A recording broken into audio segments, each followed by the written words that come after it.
Hello guys, welcome back to my channel. Now we will study neurologism, metonyms, cleansing, perseveration, thought blocking. Okay. Next is neologism.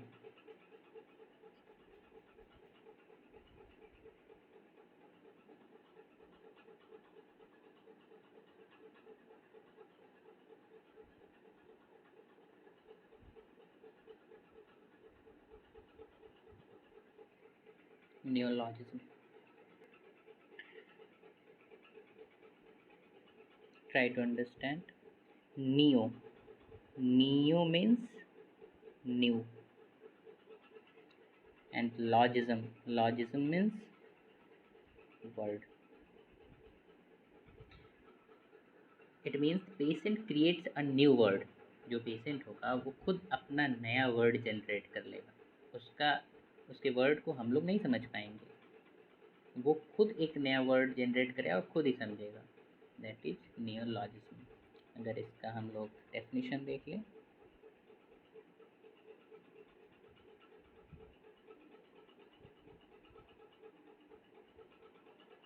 Patient creates a new word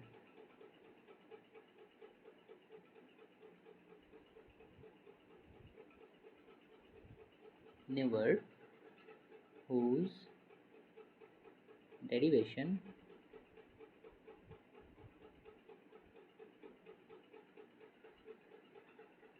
cannot be understood.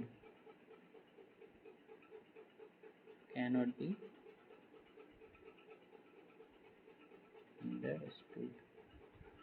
That is neologism. अगर example हम लोग देखिए इसका. Patient says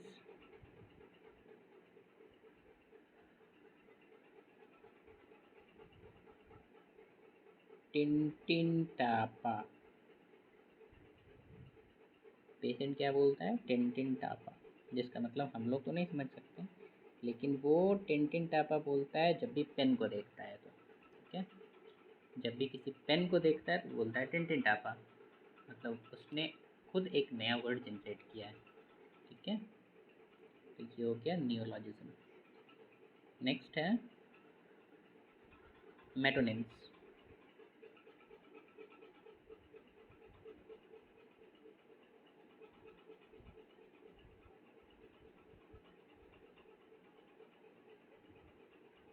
Metonyms. Metonyms means word approximations. Word approximation.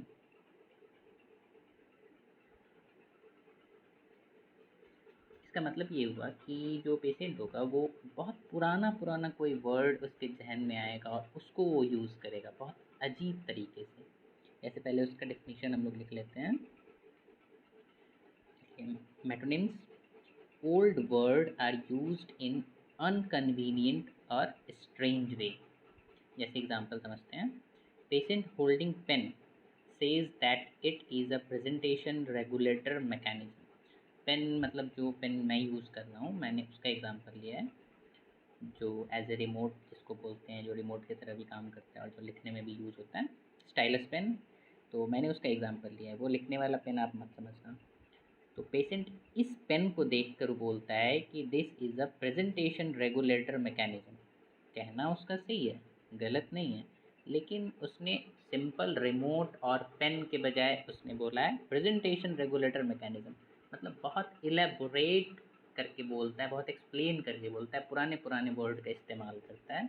That is metonyms. Okay, next हम लोग पढ़ेंगे clanging. Clanging. Clanging means clang association. Clang association.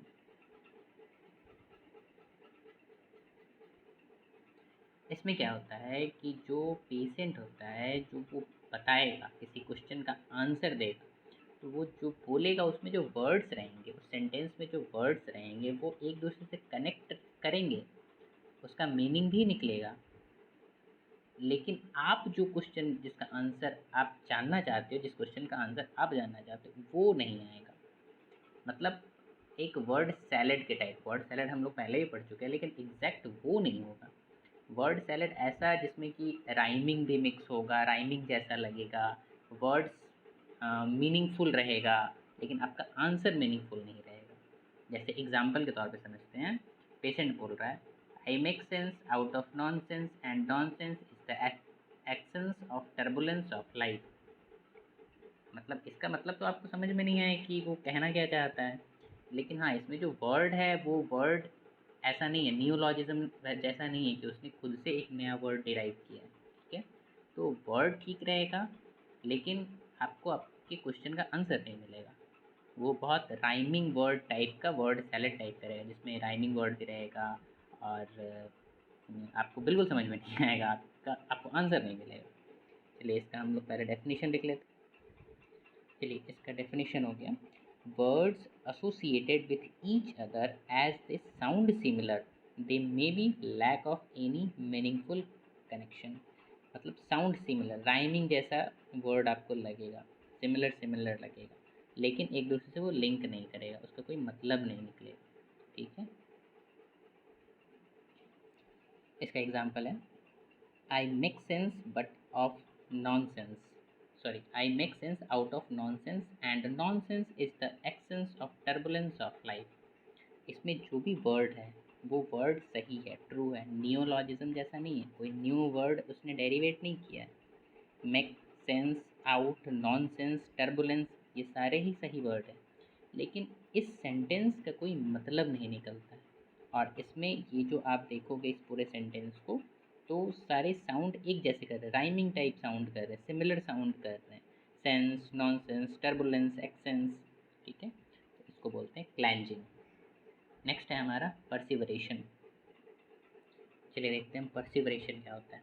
परसिवरेशन disorder of stream of thought, या इसको बोल सकते हैं repetition of same response beyond point of relevance.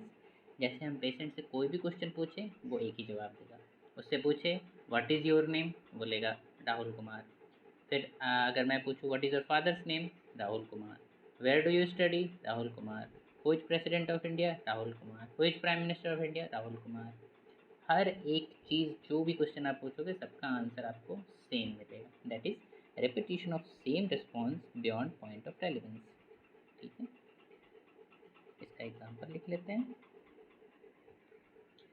जैसे मैंने पूछा what is your name, answer आया Rahul Kumar. What is father's name, Rahul Kumar. Where do you live, Rahul Kumar. आप जो भी क्वेश्चन पूछोगे उसका सेम आंसर आएगा। ठीक है, मे भी ऐसी पॉसिबिलिटी हो सकती है कि ये जो कंडीशन है परसिवरेशन का, उसमें पेशेंट के ब्रेन में कोई प्रॉब्लम हो, ब्रेन पैरेन्काइमा में कोई प्रॉब्लम, क्योंकि एक डिसऑर्डर है ऑर्गेनिक ब्रेन डिसऑर्डर, जिसमें ये चीज़ें आती हैं परसिवरेशन वाली। तो आगे हम लोग पढ़ेंगे, लेकिन बस आप थोड़ा सा ध्यान रखो तो अच्छी बात है। नेक्स्ट हम लोग पढ़ेंगे थॉट ब्लॉकिंग। थॉट ब्लॉकिंग को हम लोग कैसे समझते हैं, there is sudden arrest of train of thoughts living a blank. मतलब कोई क्वेश्चन हमने पेशेंट से पूछा, वो बोल रहा है अचानक से रुक गया, और फिर उसके बाद चुप हो गया, साइलेंट हो गया, कुछ बोल ही नहीं रहा है। उसको बोलेंगे sudden arrest of train of thought. मतलब क्या बोलना है उसको समझ नहीं आ रहा है, सब ऑफ हो गया, एकदम दिमाग खाली हो गया, इस तरह का जैसे कुछ है ही नहीं। ठीक है, तो इसको बोलते हैं थॉट ब्लॉकिंग। इसके आगे भी टाइप्स हैं, वो पहले हम लोग ये पढ़ लेते हैं, इसका डेफिनेशन, इसका एग्जाम्पल, देन हम लोग आगे चलेंगे। Thought blocking, sudden arrest of train of thoughts leaving a blank, that is no thoughts for a period of time. ठीक है, दैट इज थॉट ब्लॉकिंग। यहाँ पे हमारा फॉर्मल थॉट डिसऑर्डर खत्म हो गया। नेक्स्ट अब हम लोग पढ़ेंगे delusion.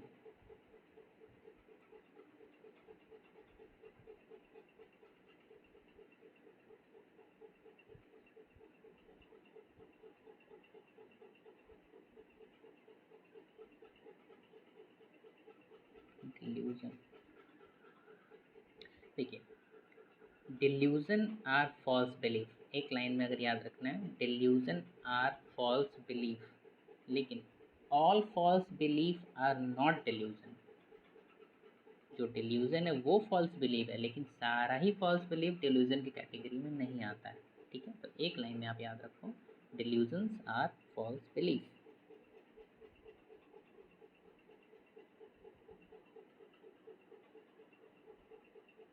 Delusions are false belief but all false belief are not delusions। ठीक है, अब हमारे पास 3 क्राइटेरिया है डायग्नोज करने के लिए कि वो डिल्यूजन है। ठीक है, 3 steps to diagnose delusions.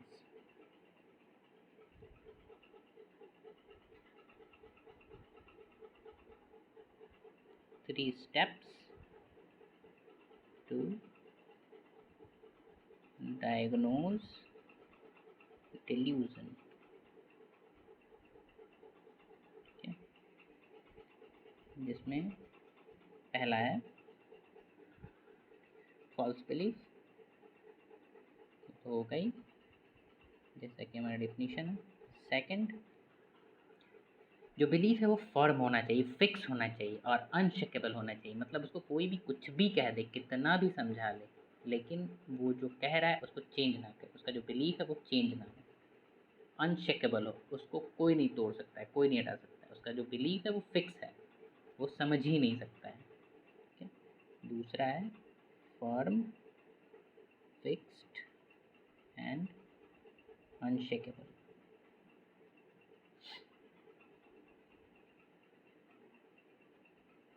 Unshakeable,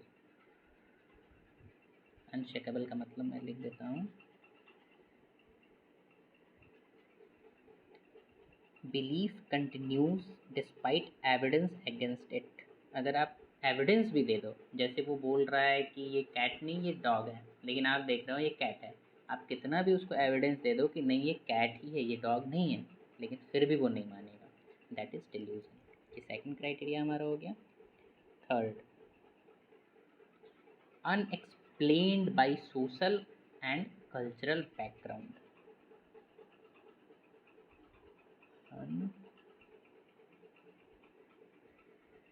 unexplained by social and cultural background, मतलब जो उसका बिलीफ है वो कल्चरल बैकग्राउंड से एसोसिएट नहीं करना चाहिए।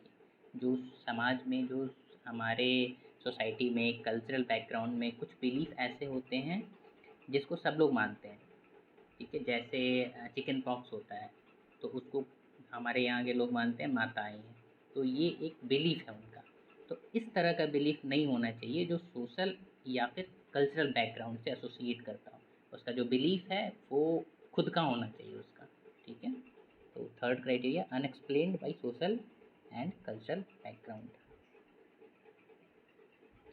Now types of delusion. Types of delusion,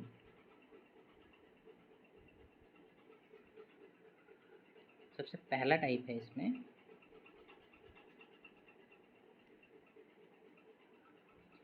delusion of persecution.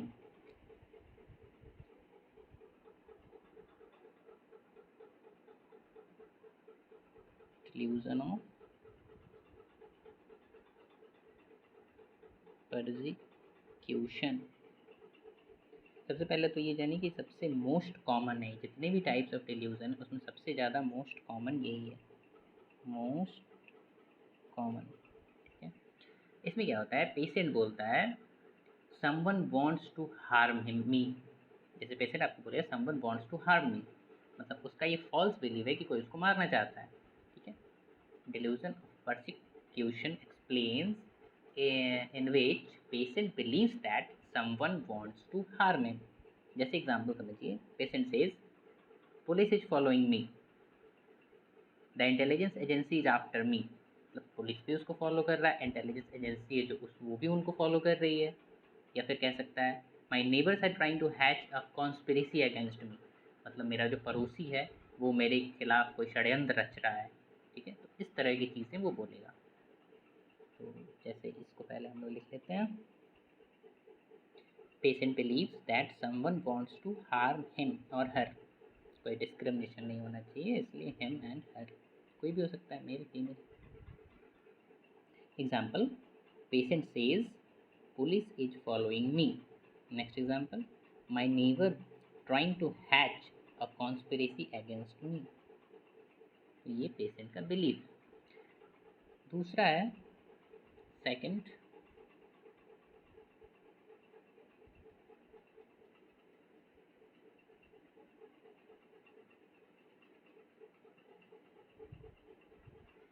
delusion of reference. Delusion of reference states that patient believes that neutral stimuli are somehow related to him or her. मतलब patient बोलता है कि जो एक neutral चीज़ है, जो एक neutral thing है, वो मैं उससे कनेक्टेड हूँ किसी न किसी तरीके से, वो मुझसे कनेक्टेड है या मैं उससे कनेक्टेड हूँ। जैसे एग्जांपल समझिए कि पेशेंट बोलता है डॉक्टर को, doctor the tubelight in your room has a camera which is recording me. लेकिन एक्चुअली में ऐसा है नहीं, वो खुद ये सोच रहा है कि जो कैमरा है, पहले तो ये सोच रहा है कि आपके केबिन में एक कैमरा है और वो मुझे रिकॉर्ड कर रहा है, तो ये उसका एक फॉल्स बिलीफ है। वो एक न्यूट्रल चीज़ को खुद से जोड़ रहा है। ठीक है, तो ये है delusion of reference. Delusion of reference. Patient believes that neutral stimuli are somehow related to him or her. Example: patient says, "Doctor, tube light in your room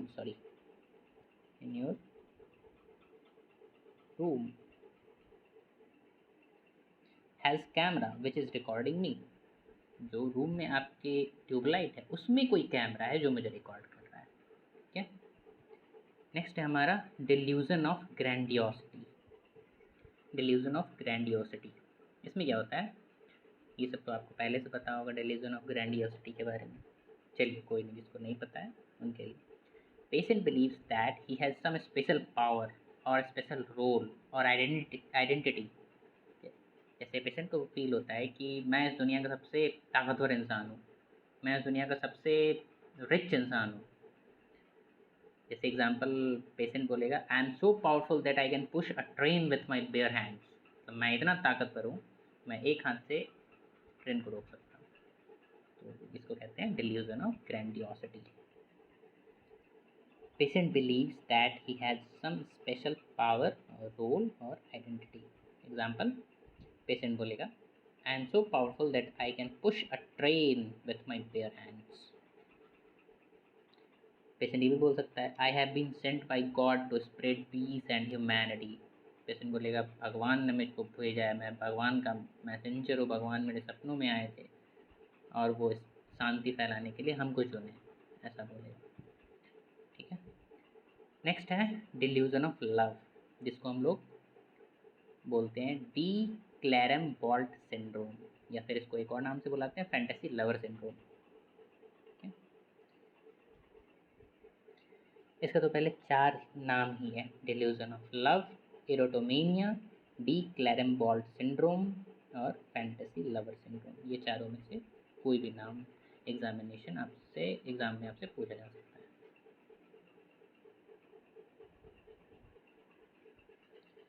इसमें पेशेंट क्या बोलेगा, जैसे उससे बहुत कोई रिच गर्ल या बॉय या फिर बहुत जो उससे हायर सोशियो इकोनॉमिक क्लास है उनका, वो बोलेगा वो मुझसे प्यार करती है या करता है। Patient believes that someone from higher socio-economic class is in love with him or her। जिसमें आप एग्जाम्पल के तौर पे समझ सकते हैं, बोलेगा कोई पेशेंट है जो बॉय है, बोलेगा, Katrina Kaif broke up with Ranbir Kapoor because she is in love with me. Katrina Kaif Ranbir Kapoor से इसलिए ब्रेकअप कर ली क्योंकि वो तो मेरे से प्यार करती है। तो आप उससे पूछोगे, हैव यू मेट हर, कभी मिले हो? तो वो बोलेगा कि नहीं, no, but I know she loves me. मैं मिला तो नहीं हूँ, लेकिन मुझे पता है वो मुझसे प्यार करती है।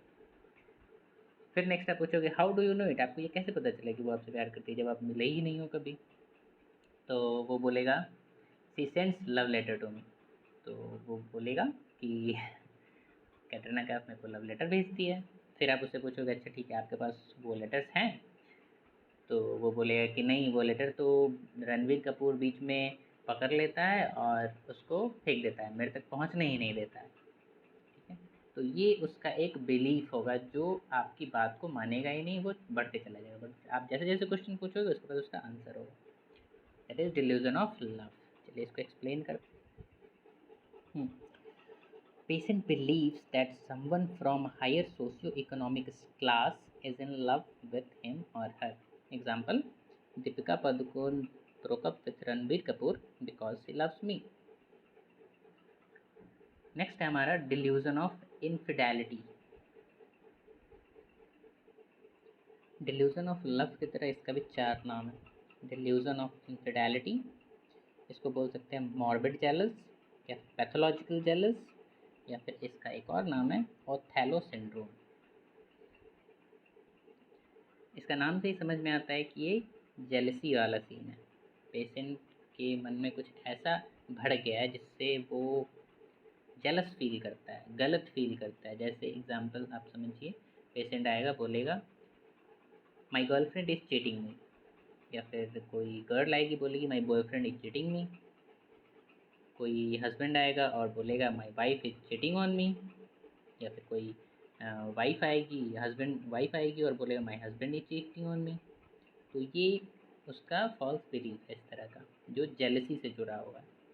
ज़्यादातर हम लोग ये देखते हैं उस पेशेंट में जो अल्कोहल डिपेंडेंस हो चुका है, जो अल्कोहल के बिना रह नहीं सकता है, आदत लग गई है, नशा हो गया है ये।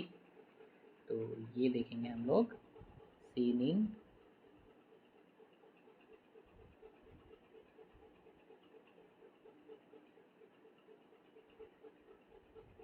Alcohol dependence patient.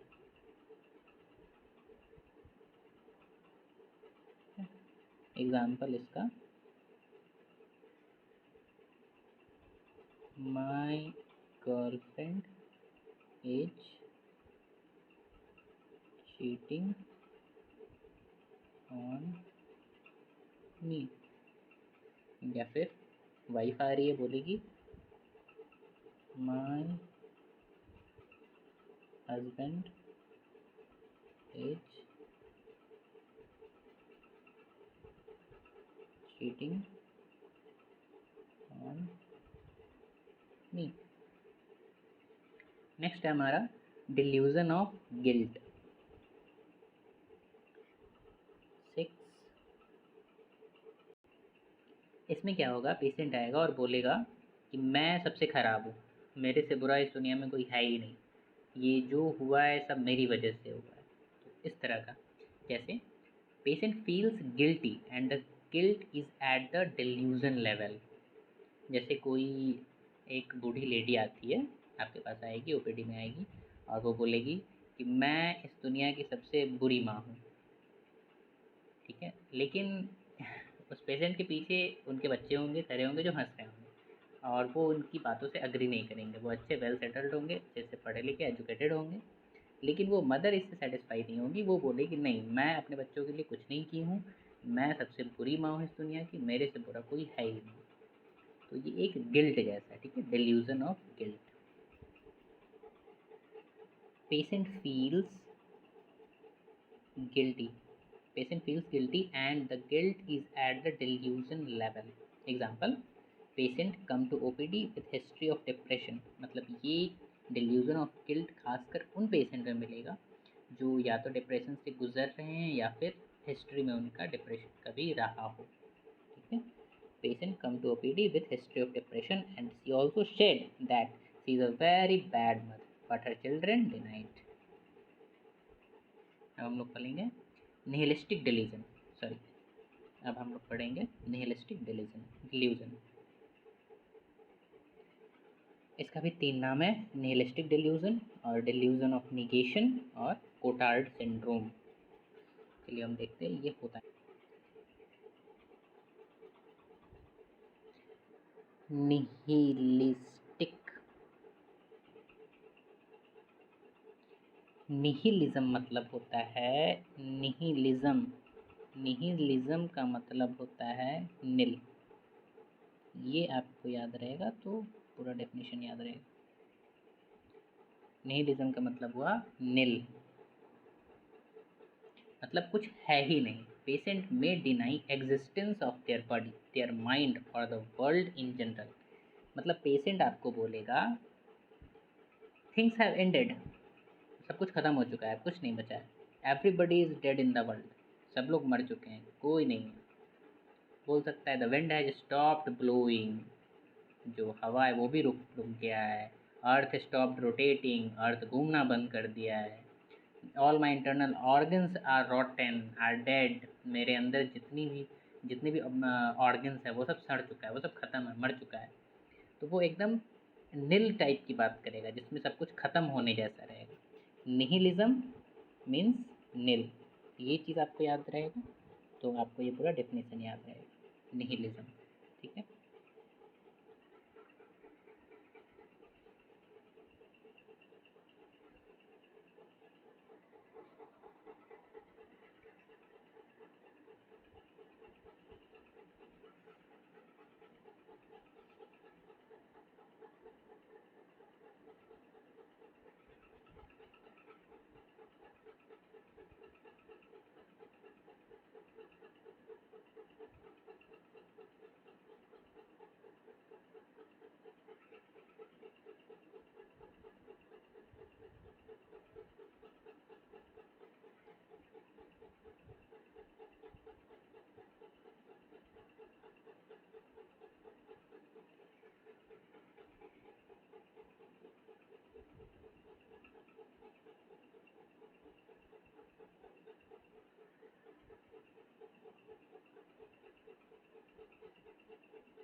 Patient may deny existence of their body, their mind, or the world in general.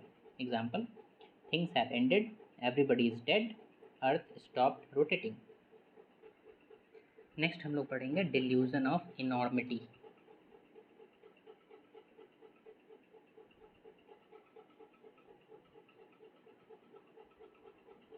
Delusion of enormity, इसमें क्या होता है, इसमें पेशेंट को लगता है अगर मैं कुछ करूँगा तो ये दुनिया ख़त्म हो जाएगी। मतलब मेरे कुछ करने से बहुत कुछ बड़ा डिस्ट्रक्टिव हो जाएगा। ठीक है, जैसे एक आप इसका डेफिनेशन समझिए। Patient believes that their action will cause a catastrophe. जैसे पेशेंट बोलेगा आई कैनॉट यूरिनेट, मैं यूरिन नहीं कर सकता, because if I urinate there will be floods all around the world. ठीक है, पेशेंट बोले अगर मैं यूरिन पास कर दूंगा इधर तो पूरी दुनिया में सॉरी बाढ़ आ जाएगा। तो ये उसका एक बिलीफ है। या फिर दूसरा बोल सकता है if I sneeze the world will blow away, अगर मैं छींक दूंगा तो अभी पूरी दुनिया की ख़त्म हो जाएगी, उड़ जाएगी, हवा में उड़ जाएगी।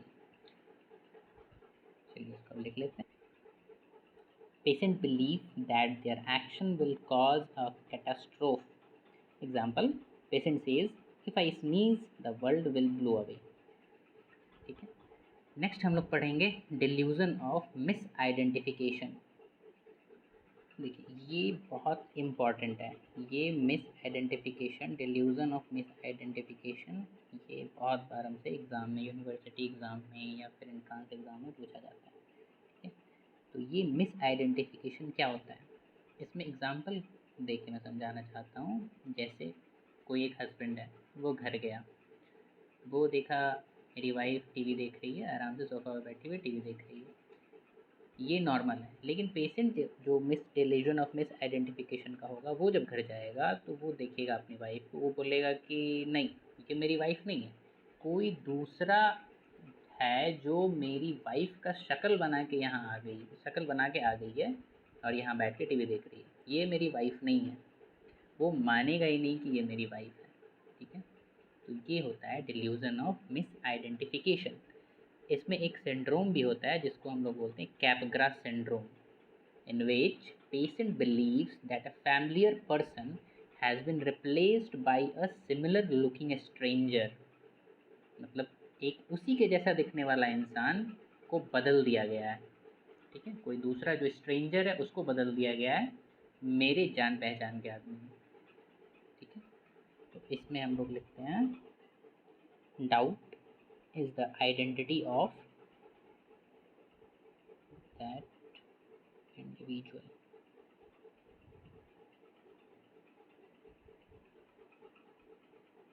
इसी में आता है Capgras syndrome.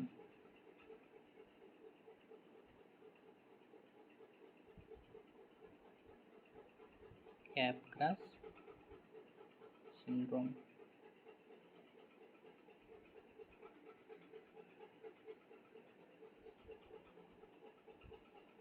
Patient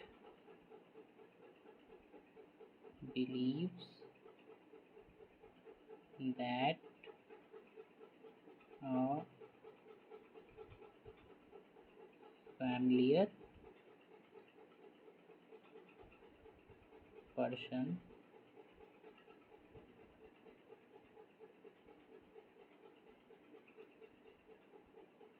person has been replaced by a